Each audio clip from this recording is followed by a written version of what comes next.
I'm Jeff Hunt. He's Bill Thorpe. It's Wednesday. It's the halfway point.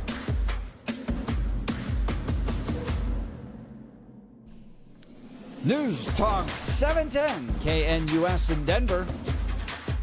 And a big welcome to our listeners on AM 1460 and FM 101.1, The Answer in Colorado Springs, all along the Front Range. This is the Jeff and Bill Show, as we debuted yesterday, broadcasting down in Colorado Springs. So good morning to all of our friends tuning in for the first time in the beautiful city of Colorado Springs. Lots to cover today. Just a few minutes, Congresswoman Lauren Boebert will be joining us.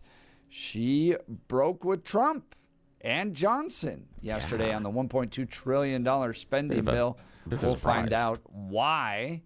Coming up here in a few minutes, we'll also ask about her possible primary challenge and her opponents raising some sizable money in their effort to come after her. This is one of the reasons I love having Lauren Boebert as a representative in Colorado. All the Democrats pour this money into trying to defeat her, and she just keeps winning. Yeah, I'm surprised that all the big numbers keep coming in against her, and she does dramatically well. So I think that's kind of interesting, and you're right. They have targeted her, but how much of that are the Democrats just behaving like Don Quixote and charging at the Boebert windmill again? We'll see. Right. We'll talk with the Congresswoman here in a second. Coloradans carrying heavy debt loads, the highest in the country. Yeah, let's put a pin on that one. Highest in the country personal debt load. So if you're looking around thinking, my God, what's going on? Look at these bills. Look at what I've got as far as my mortgage. Look at what I'm doing as far as still paying maybe student loans. Maybe you're paying for kids' student loans. Maybe you can't figure out why those credit card bills. You just can't bite into them. You are not alone. In fact, it makes you a typical Coloradan. Ugh. That's exactly right. Representative Ty Winner, the assistant minority leader, is going to join us in the 8 o'clock hour with an update down at the Colorado State Capitol. And Dana Charles, running for state senate down in Pueblo, will join us a little bit later. So all the latest on the news happening in Colorado. Speaking of news, now is time for Blake Olson. Blake Olson. Blake Olson, news and comment.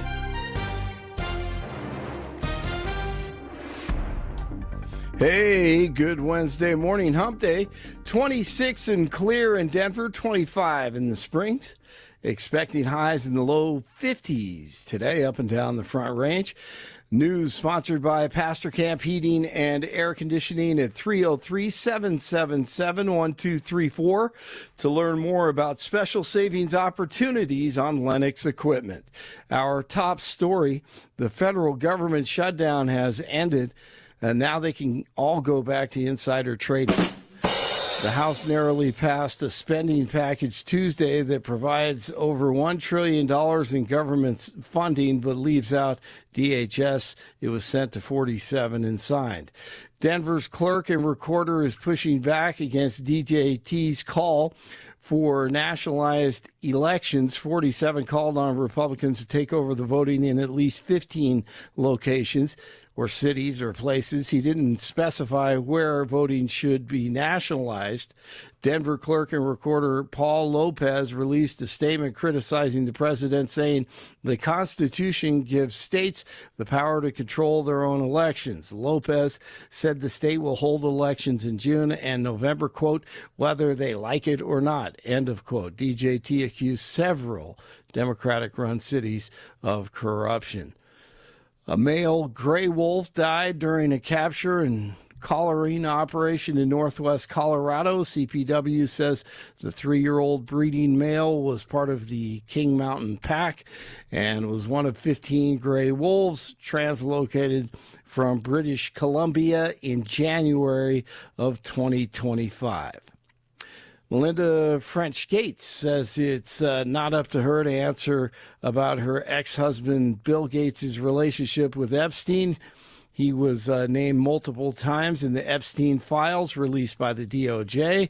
The couple divorced in 21 after 27 years of marriage after she realized he was a freak. Elon Musk says that he's the victim of a political attack.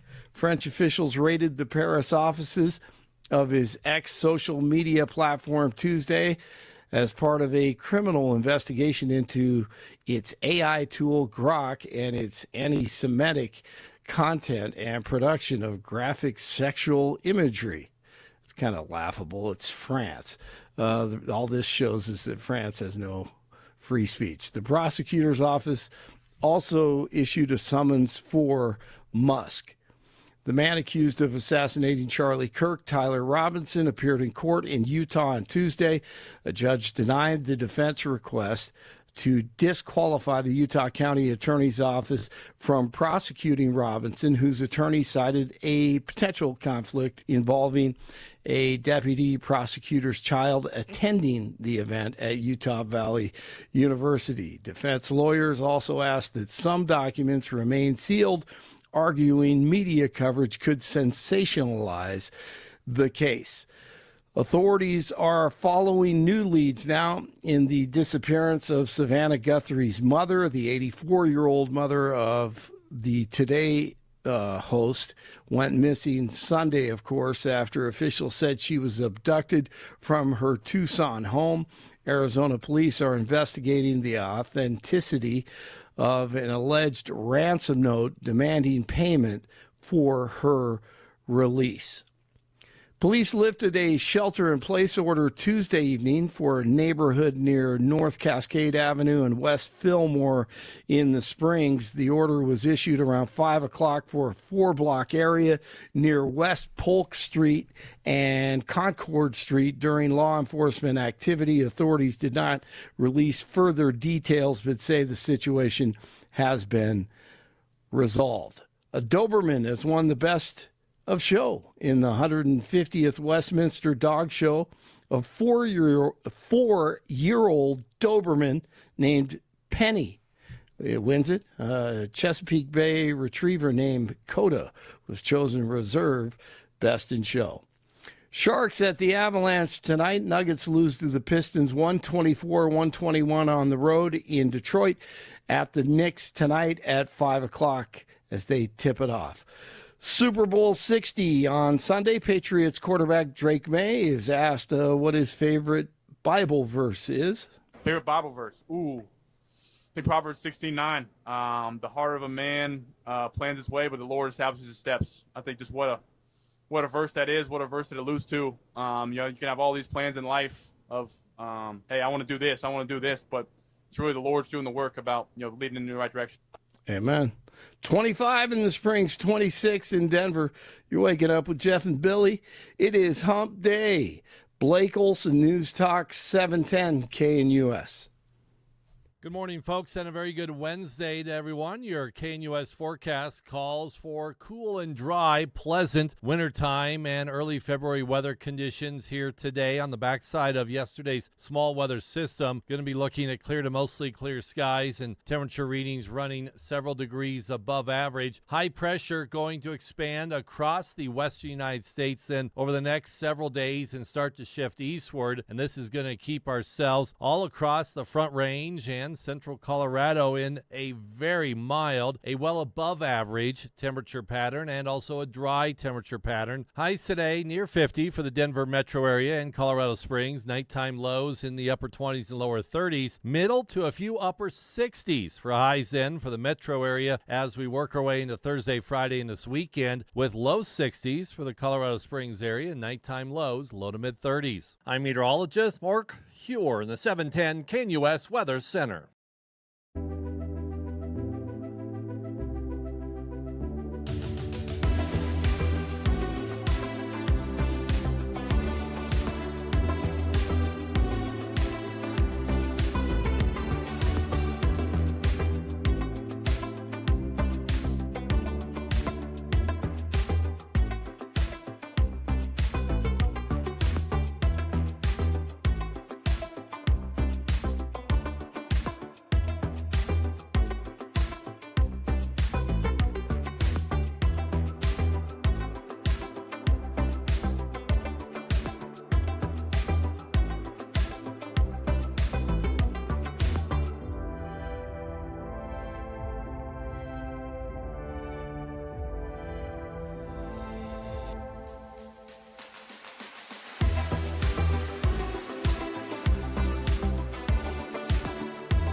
If you're tuning in from the Springs and wondering what's up, we're the Jeff and Bill Show. Colorado born and raised, we hit the issues that matter locally, statewide, and nationally, and we keep it lively while we do it. We want to hear from you. This is part of the show. You are.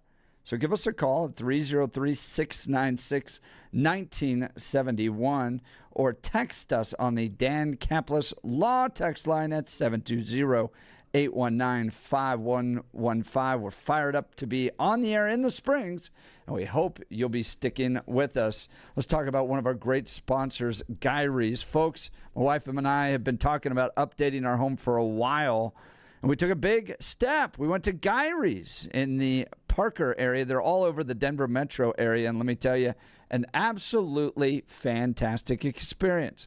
We got to sit down with their professional designer and who showed us an incredible selection of Hunter Douglas custom blinds, shades, and shutters. I was a little overwhelmed at first. I've never worked with a professional designer, but the designer was a real pro. She walked us through everything and helped us find the perfect options to enhance the look and functionality of our home. So whether your curtains are clashing or you just want a fresh look, Gyrie's has the solutions for you. Their designers are the experts, and they can help you with everything from window treatments to full room decor. Here's the best part. They offer a personalized in-home consultation. They'll come directly to you. So you can get the same expert advice right in your own home. Do yourself a favor. Get started today. Visit Gyrie's.com to schedule your in-home consultation. That's GUIRYS.com. Go see the great people at Gyrie's. You'll be sure to thank me. Saw this headline. This is a big one from Fox. 21 House Republicans held out against Trump Johnson on the $1.2 trillion spending bill. 21 Republicans broke with President Trump and Speaker Mike Johnson on Tuesday evening in an attempt to derail a $1.2 trillion spending bill, Fox says, to end the government shutdown, citing concerns that the legislation didn't do enough to advance GOP priorities. Among a range of reasons, lawmakers argued the bill needed to include provisions shoring up election integrity, come with full-year funding for the Department of Homeland Security, and eliminate Democrat-requested earmarks. One of them was Representative Lauren Boebert. She represents Congressional District 4. She wrote this: I voted no on the $5 bill minibus. Might be billion. I'm going to ask her about that. Republicans have the trifecta and should fund DHS at Trump levels for strong border security, not continue the Biden-Schumer budget. The bill also includes $1.3 billion in earmark funding for woke facilities that provide late-term abortions and child transgender surgeries. $1.3 billion. That said, I fought hard to secure $3 million in vital Congressional District 4 projects included in this bill: Highway 85 widening, SH71 corridor improvements, and Windsor, Colorado Boulevard, Crossroads Boulevard intersection upgrades. To give us comment and insight to her vote, she joins us this morning, Congresswoman Lauren Boebert. Good morning, Congresswoman. Thank you for joining the Jeff and Bill Show. Yes, good morning. Good morning. How are you both? We're up good. and Adam, and now, Congresswoman, broadcasting down into Colorado Springs. So the show wonderful. is expanding, and we get to have you on this morning. So tell us about the vote that took place last night. Yeah, so I voted against some of this spending the last time we were in Washington, D.C., and mainly for those issues that I outlined there. There's a lot of funding in one of the spending bills. Now, this was 5 bills wrapped up into one vote. A lot of folks here know that I have fought to fight for to vote on individual spending bills, single subject bills for any vote. But this year, with our slim majority, we've been handed over a lot of minibuses with multiple bills jammed into them. And one of these bills was particularly egregious, just funding for different hospitals that provide abortions and that have transgender surgeries for minors.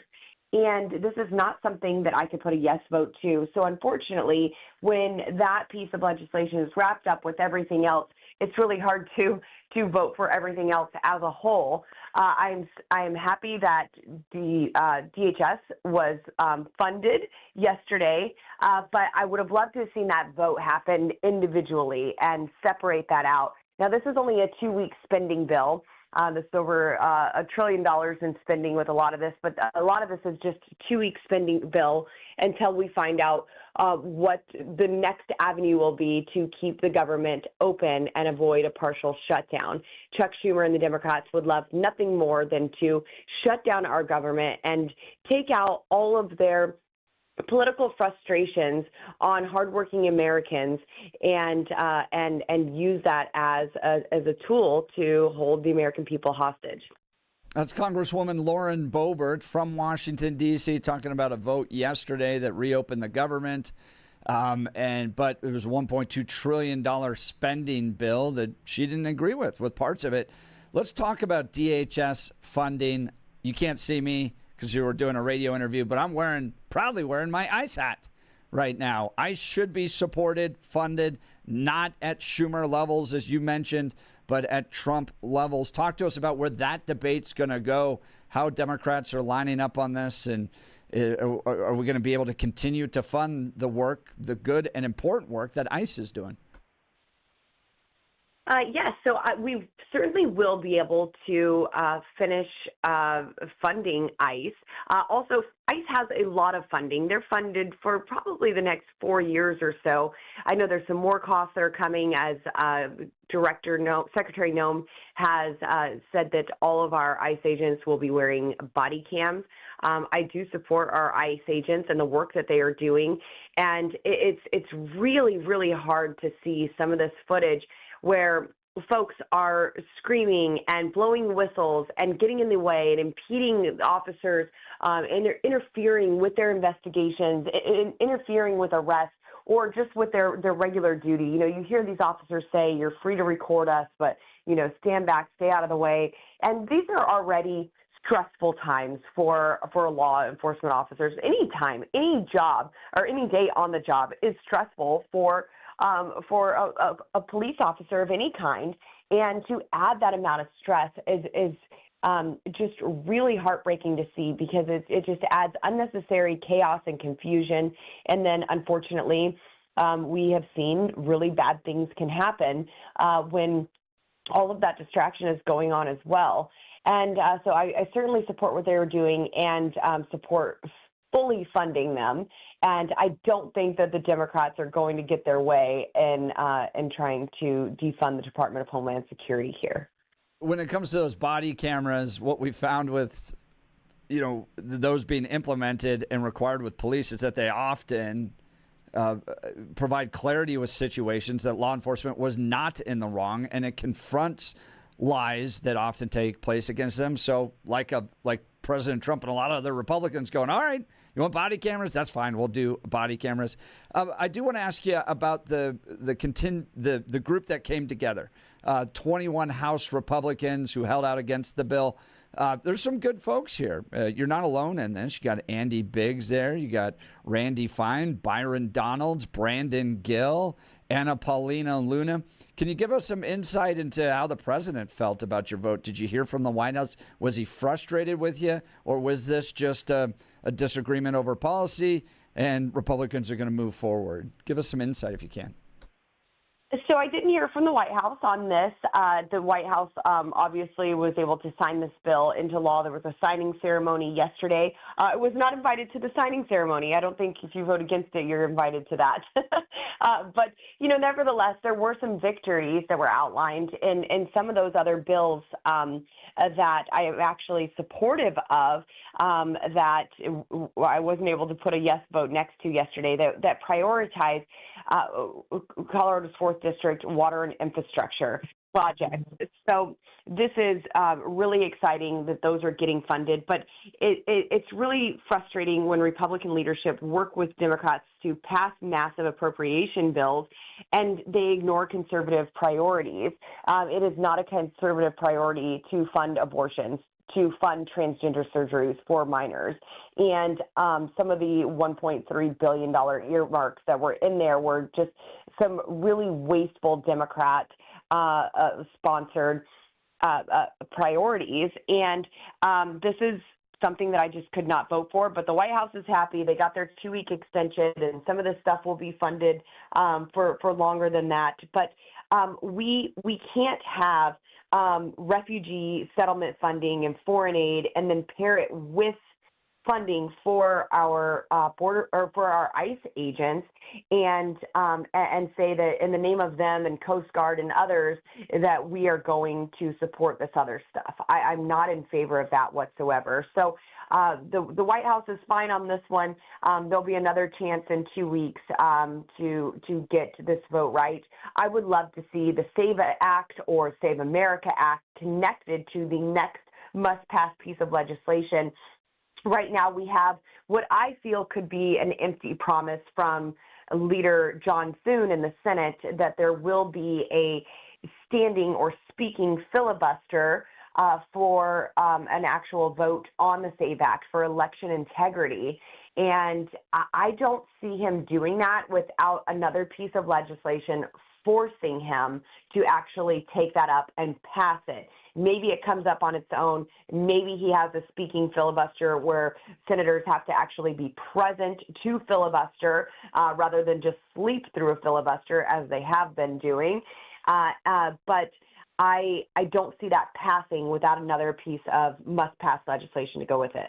That's Congresswoman Lauren Boebert. Let's talk about the SAFE Act or the SAVE Act and nationalizing elections. There's a lot at debate here. Can you give us some insight into what that act actually does? Is it nationalizing elections? Would it face a constitutional challenge, Lauren Boebert? Yes. So I think that this is in our constitutional duty to address federal elections. This is in the Constitution, saying that we have a role here. We aren't going in and changing local elections, but I especially in our day think that it is our constitutional duty to ensure that they are secure and we have things like voter ID. Voter ID is not something that is Jim Crow or racist or anything else that the Democrats want to put on, just slap on a label to try to virtue signal to some group of people. We need IDs for just about everything now. I was at a store where they wanted to scan my ID just to purchase a package of lighters. And I think that is, even more egregious, just to have a random store scan your entire driver's license and have all of that data stored for who knows how long and do whatever they please with the data that they store just for a package of lighters. But certainly, you have things like the Democrat National Convention. You need IDs to get in there. You need IDs to do just about everything, to get a hunting license, to purchase a firearm, and so on and so on. So this is something that we should have for our elections. That is Lauren Boebert, Congresswoman CD4, joining Jeff and Bill live. She was one of the 20-plus that broke with the funding bill yesterday.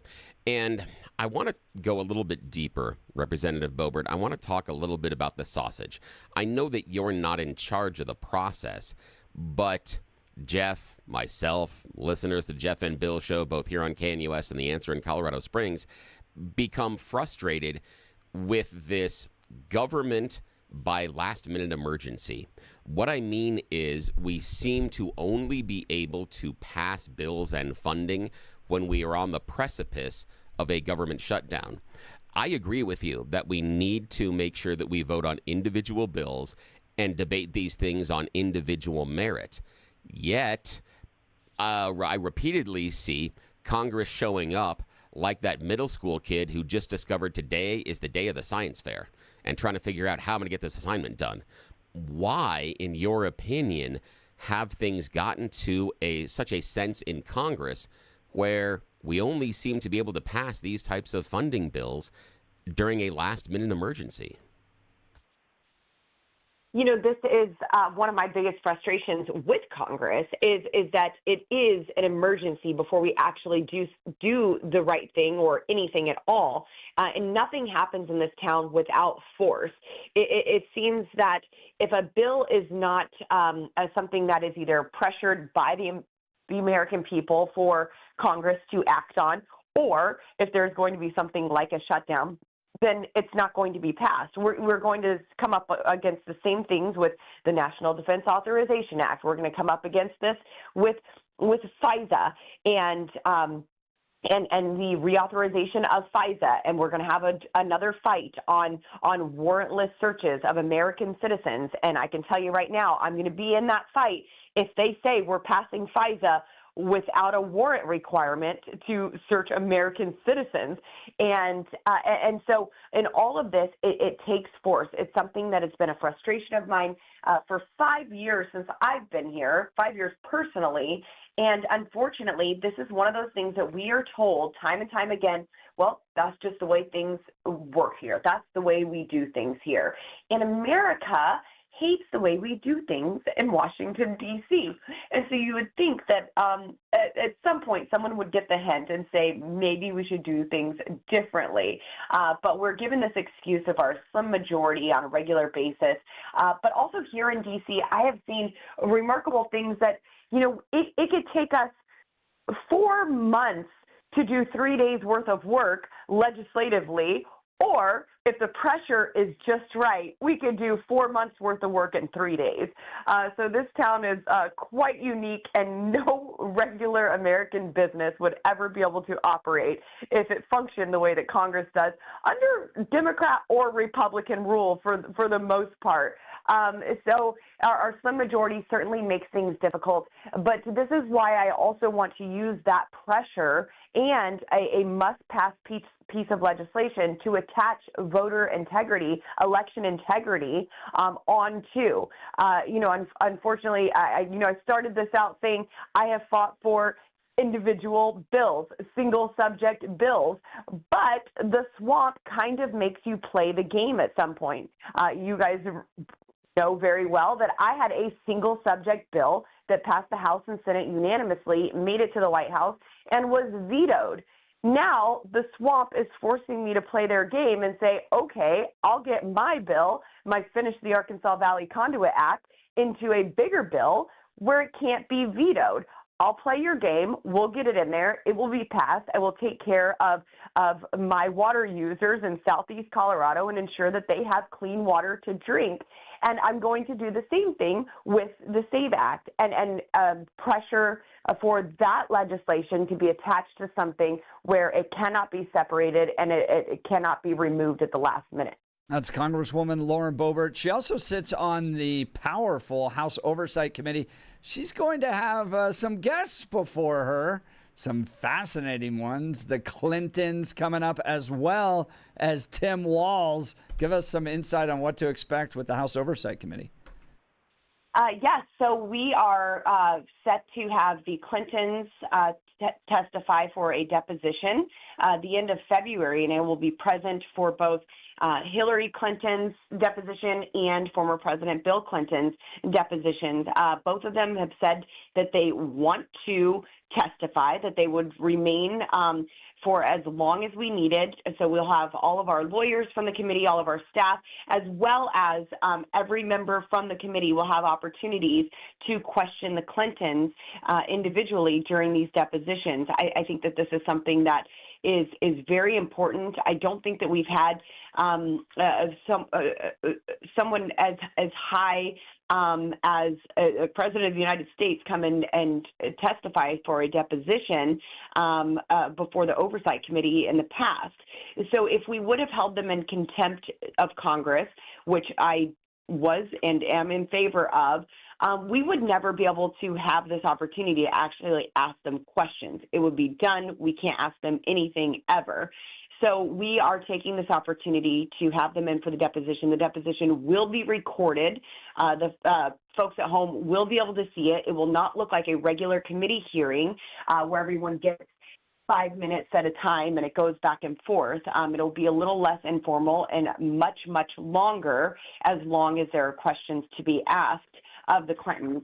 So I'm looking forward to this. Obviously, we have 3 million plus pages that were just released with the Epstein files. I fought to force those files to be released. I was one of 4 members of Congress, 4 Republicans, who demanded the release of these files. And now we are starting to see them.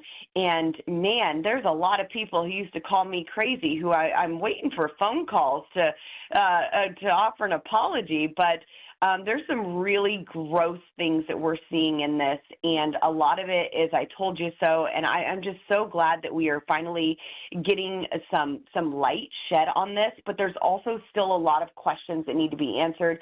And next week, I will be going to the Department of Justice and reviewing unredacted files that have been released. Whoa, some breaking news there. Wow, I'm intrigued to see what you're going to discover there and learn more about that. That's Representative Lauren Boebert. Representative, you've been very kind with your time. Just a few more questions if you have the space for it. You had broken with the president on the release of the Epstein files, the notorious meeting in the Situation Room, and then the president signs it. The files are out in a big way because of your leadership. Can you give us some insight on your relationship with President Trump? Is the friendship still there? We know that MTG has broken with Trump. That's probably never going to be fixed. Who knows? Sometimes there's, we saw that with Elon too. There's a little bit of a spiciness, and then they come back together. Are you and President Trump still on the same page, still working together? Is the friendship still there? Yes, absolutely. I certainly stand with our president. There's things that I'm not going to agree with, but I think I'm taking this a very much a very different direction than my former colleague MTG did. She was at odds with the president a lot last year and very, very vocal about that. With the Epstein files, I wanted accountability for the victims. I wanted transparency. This is something that we all campaigned on. And just like my Arkansas Valley Conduit Act, I'm going to ensure that President Trump keeps the promises that he made. And so, if that causes for some meetings in between, sure. But he and I, our relationship is great. We're doing wonderfully.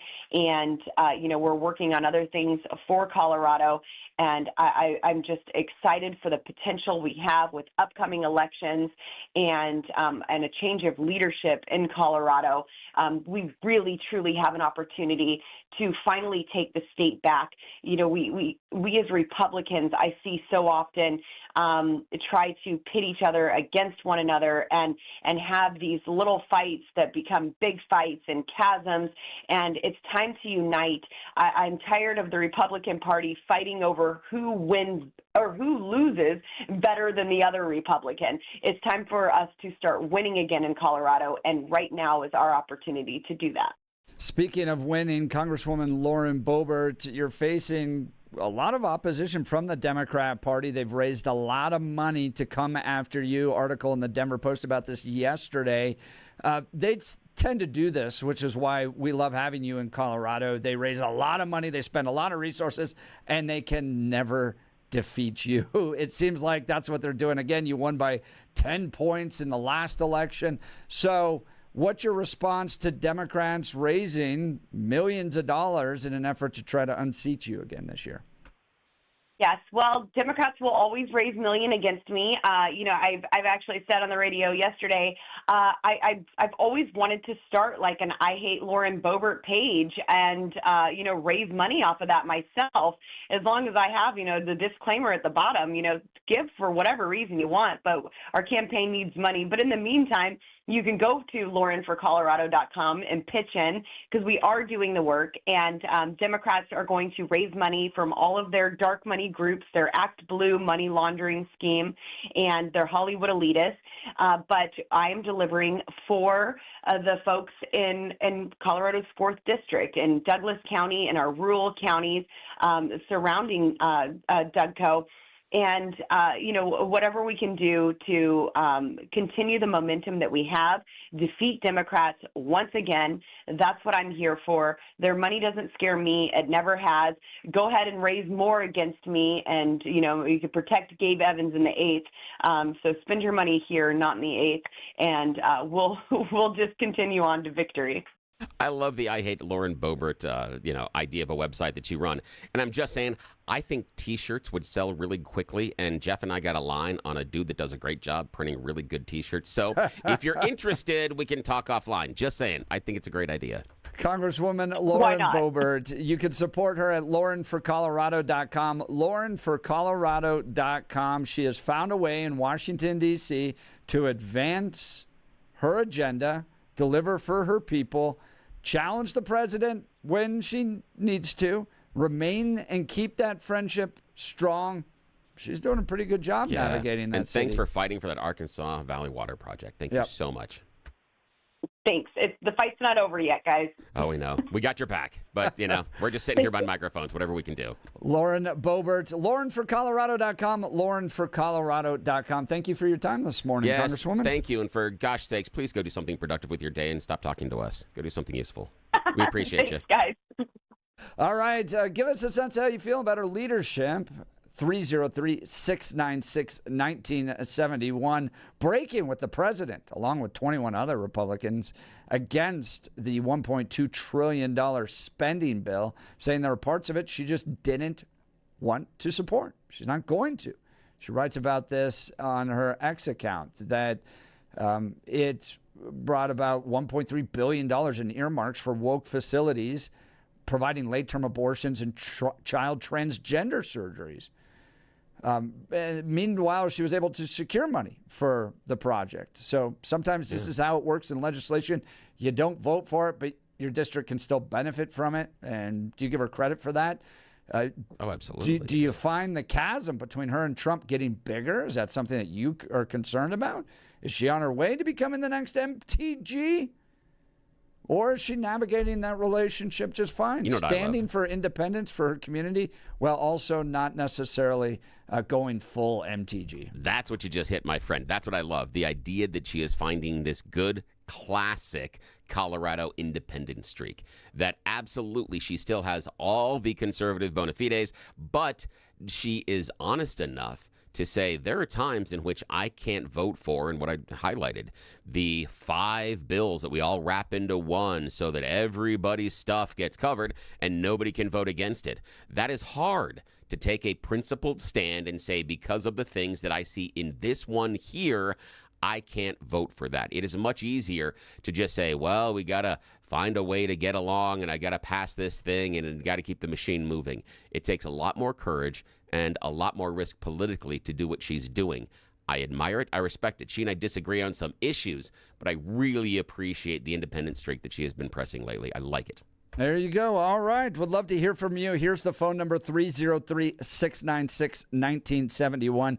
Text us on the Dan Kemplis Law text line, 720-819-5115. More of the Jeff and Bill Show coming up. News Talk 710, KNUS in Denver. And now on AM 1460 and FM 101.1, The Answer in Colorado Springs. All along the Front Range, this is the Jeff and Bill Show.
little shot of Lauren Boebert to wake you up on the Jeff and Bill Show. News Talk 710 KNUS in Denver. Yeah, and a big welcome to all of our listeners on AM 1460 and FM 101.1, The Answer in Colorado Springs. We are happy that we get some brand new neighbors, listeners, and a bunch of you out in the audience with us. You can always give us a call, give us a text, and tell us what you're thinking. All along the Front Range, this is the Jeff and Bill Show. Lauren was fun. Yeah, absolutely. I just got a text. It isn't always easy being bipartisan Boebert. No, it isn't. It isn't. But I love the fact that she's finding that angle. Again, I mean, Jeff, for those of us, the people that are joining us just from The Answer in Colorado Springs, KNUS knows us fairly well. But in Colorado Springs, we're a little bit different type of a show. You are that rock-ribbed conservative. You ran the Western Conservative Summit for years. I'm literally wearing an ice hat in the studio. Yes, you literally are. And I am. And I can watch Bill just do his best to contain himself. He does. He wants to throw. No, I like the ice hat. The thing is, I like it because I like the fact that it's somewhat of a poke in the eye, and that's kind of how I'm wired. Is I like to swim against the grain. I have been unaffiliated in Colorado for more than 2 decades. I'm not a part of the Democrat or the Republican Party. In fact, it might shock you when some of the stuff, especially some of the conversations we will have, to know that I've never been a member of the Democrat Party, and I won't be. I have been a member of the Republican Party, but I left them more than 2 decades ago. We had some fundamental splits. We'll get them back. I found myself outside the tent. So his beautiful, wonderful wife showed me pictures of Billy in the 90s, and it was little Rushbaugh Bill. Oh, absolutely. Yeah. I grew up listening to Rush. Oh, I had the newsletter. I went to Dan's Bake Sale in Fort Collins on a bus caravan that was sponsored by this very radio station, KNUS, and I got the T-shirt to prove it. I was there. So, yeah, I have a long history of being involved in this, and I've got 3 decades in radio doing both FM and AM news talk. But I don't like either party. If I could burn them both down to the ground, I would today. I would be so happy. So, yeah, I'm the problem child in the Salem media family. But, again, I sit in the area that many Colorado unaffiliated. So we are not... we don't all think alike in the unaffiliated group. Pick a team, get the jersey on. Sometimes it's more fun to stand at the sidelines and go, you both are a bunch of losers. Yeah, I know. While the rest of us are trying to change something, it's like, oh, they're just yelling from the sidelines. The thing is that you guys are running in circles Jump sometimes. On the field. Yeah, the circular firing squad to watch is fun sometimes, though. So I'm just saying. You're listening to the Jeff and Bill Show. So, Billy, I wore this hat, by the way, at a Republican gubernatorial event over the weekend because it just arrived, and I was like, yes. I got my DEA hat. I got my ICE hat. But the funny thing was how people were responding to me as I walked up. Really? There were probably a half dozen, maybe more people that go, are you really... Are you really ICE? That's fantastic. Because they want to know who they can have arrested. They're like, you know about that one over there? They're going to start pointing people out. They're like, my chance. But I'm also wise enough, I hope, to, I drove by a guy with, on his car, it had written, abolish ICE. Oh. And I had the hat. You got to put it on. Sitting on my chair. And I thought for a second of just rolling up real slow with the hat on. Yeah. It was one of those moments that passed me by, but I was like, oh, that would have been so good. See, I'm to the point where Hello, sir. I would have put the hat on. Me? I would have put the hat on. I would have honked and waved. She's like, hi, have a good day. Give him a thumbs up and then keep going. Because that would have been the most unreal, interesting interaction that you would have the entire day. He's like, I can't figure out what just happened. I love that. All right, we'll continue. Would love to hear from you. By the way, word on the street, Billy, is that Lauren Boebert's going to have a primary challenge. Ooh, we've heard rumors about this. This is not official, but a certain Douglas County commissioner named Abe Layden, an interesting text message went out to people in Congressional District 4 asking them to fill out a survey regarding whom they would support, Lauren Boebert or Abe Layden. That's typically a little precursor of a campaign. I'm just going to test the waters here. Especially when you only got two choices. And one of them is currently serving. That's, fairly obvious. It's not a hidden message contained in that text message there. So would Abe Layden earn your vote over Lauren Boebert? What about all these Democrats that are raising millions of dollars to challenge her? We had one of them, Trish Calaverse, live in studio with us. Do you think they have a shot? Well, join the conversation, 303-696-1971. Text us on the Dan Caplis Law text line at 720-819-5115. We'll continue. You're listening to The Jeff and Bill Show, News Talk 710, KNUS in Denver. And now on AM 1460 and FM 101.1, The Answer in Colorado Springs. All on the Front Range, this is The Jeff and Bill Show.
Welcome back to the Jeff and Bill Show News Talk 710 KNUS in Denver. And a big welcome to our new listeners on AM 1460 and FM 101.1 The Answer in Colorado Springs. All along the Front Range, this is Jeff and Bill, and it's Billy's time to go a little wild with You Choose the News. Yes, it's that time where we get to break all of the rules. It's America's favorite fake radio news game show.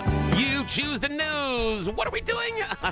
This is the time in which I have spent mere moments this morning scouring the interwebs for really dumb stories about us humans, and I've slapped really ridiculous headlines on these stories in my hand so that we can play this fake radio news game show. Again, why? Well, because when Jeff and I figured out that we are left unsupervised at this hour in the morning, that everybody in charge doesn't wake up until 7, yeah, you better believe we're going to take full advantage of it. Just ask our parents about when we were teenagers.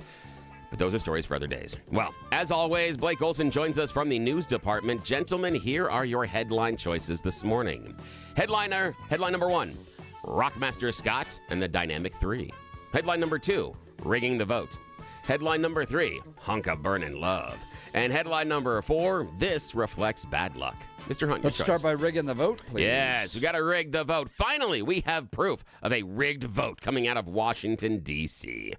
This comes to us from the office of Congresswoman Nancy Mace, current South Carolina gubernatorial candidate. Well, staffers for Nancy Mace said, yeah, she tried to have us rig the vote recently. What? Well, in New York Magazine, the staffers are saying they were told to rig the vote for hottest woman in Congress for Nancy. But yes, they claim they were directed to go on to all sorts of different social media boards. Yes, and she was very adamant about having the staff boost her standings on those boards so that she was always ranked as one of the hotties. So who won, do you know? I don't know. I have no idea. I'm just like, that's again, the part of it is you're like, really? But then you think about some of the politicians we have in Washington and you're like, yes, really. I mean, you know that Schumer is going to be like, wanting to be on the thing of best barbecue grill guys, grill master in Congress. You know he's going to be working for that, even though he doesn't know when to put on the cheese, but oh well. Constituent services? Nah. Yeah, nah. Spend time voting in this. Yes, New York exactly. Magazine. Yes, exactly. Oh, how many times have you voted for me on Reddit today? Okay, Blake Olson, your choice, sir. Rockmaster Scott and the Dynamic 3, Hunk of Burning Love, or This Reflects Bad Luck? Let's go with This Reflects Bad Luck. Yes, this reflects bad luck. Here we find ourselves in Shanghai, China. A woman has caught the attention of local police after repeatedly moving a traffic mirror. It's kind of weird. It's one of those big, like fisheye mirrors so you can see around a hard turn, and so drivers don't crash into each other. Well, police noticed that it was moved over and over and over again. They couldn't figure out why. Eventually tracking down this woman that lives in the neighborhood. Why is she moving the mirror? Bad feng shui. She was saying that she needs to protect the energy flow or the chi that is going into her house, and that she was told by someone that is a feng shui expert that the mirror's position is a demon revealing and putting demons into her house. So they keep changing it. Makes sense to me. Yeah, the police have brought her up on charges, and they actually put concrete around the mirror so it can't move it anymore. Last choice this morning, Rockmaster Scott, Dynamic 3, or Hunk of Burnin' Love, Jeff? Hunk of Burnin' Love. A Cuban national is accused of stealing nearly $4,000 worth of meat from Florida grocery stores, but he promptly threw it away when he got home, found his girlfriend grilling with another man. No, they weren't doing the Humpty Hump. They literally were making other food. He got so mad he threw $4,000 of meat in the trash. Yeah, I would too. That'll teach her. That would be heartbreaking. I don't know what's worse. I don't know. Watching your wife grill with another man? Yeah. Whose tongues are those? Get your hand off her dogs. All righty. Back to you, sir. To Jeff and Bill. This is KNUS and The Answer.